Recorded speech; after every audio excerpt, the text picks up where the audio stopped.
I played Team Fortress 2 every day since the Orange Box was released.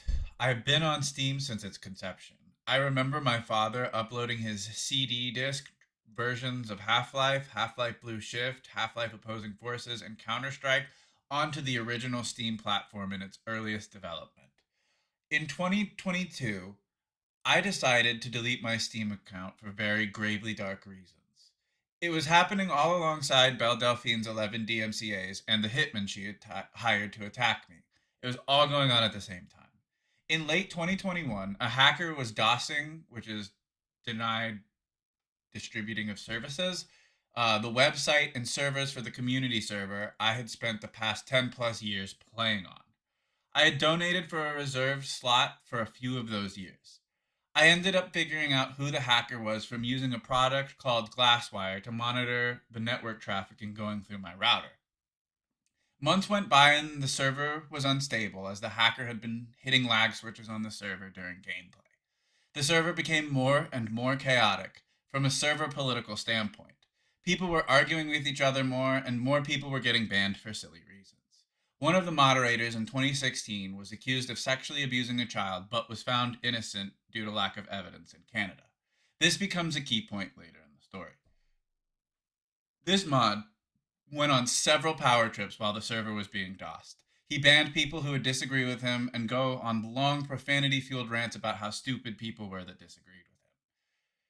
After I figured out who was hacking the server, I reported it to law enforcement and the server admin.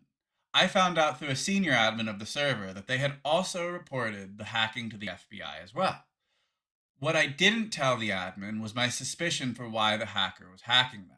I mentioned in my report that I believe the hacker was acting in what is known as hacktivism, or hacking for political activist purposes, because the moderator who went on a power trip was largely believed by the server to be a pedophile. After he was found innocent, he was making jokes publicly on the server about how he got away with it. At this point, I was only on the server for investigative purposes. After months of playing there amidst the chaos created by the hacking, a different server admin, who was friends with the man accused of abusing a child, made a very serious statement I couldn't ignore. In regards to another senior admin going by the name Regiment, he stated, "Regiment can make kidnapping look like playing a jazz recital." He then went on to call someone else on the server he was playing with a pedophile. The man was named Hanky, and he was a French-Canadian man who often made perverted jokes. Think like a personified Pepe Le Pew.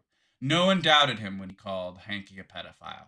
There were other admins who were making jokes about kidnapping children that I also reported to Valve. The hacker kept voice recordings of everyone on the server, so there exists audio recordings of these men openly bragging about kidnapping children and committing international child abuse. I reported this to Steam with proof as well, as the woman who openly doxed me on Steam, which is against their terms of service, and not a single person was banned. I believed had I not reported this server to the FBI, the server would still be up and running. The FBI shut down the server, not Steam. Steam didn't ban a single person, and I've submitted proof of these people making jokes about kidnapping children and another user doxing my personal information, which, as you already know, led to me being attacked several times in real life. People were corroborating attacks on my life and also planning how to kidnap children, and the Steam admins did nothing to stop it.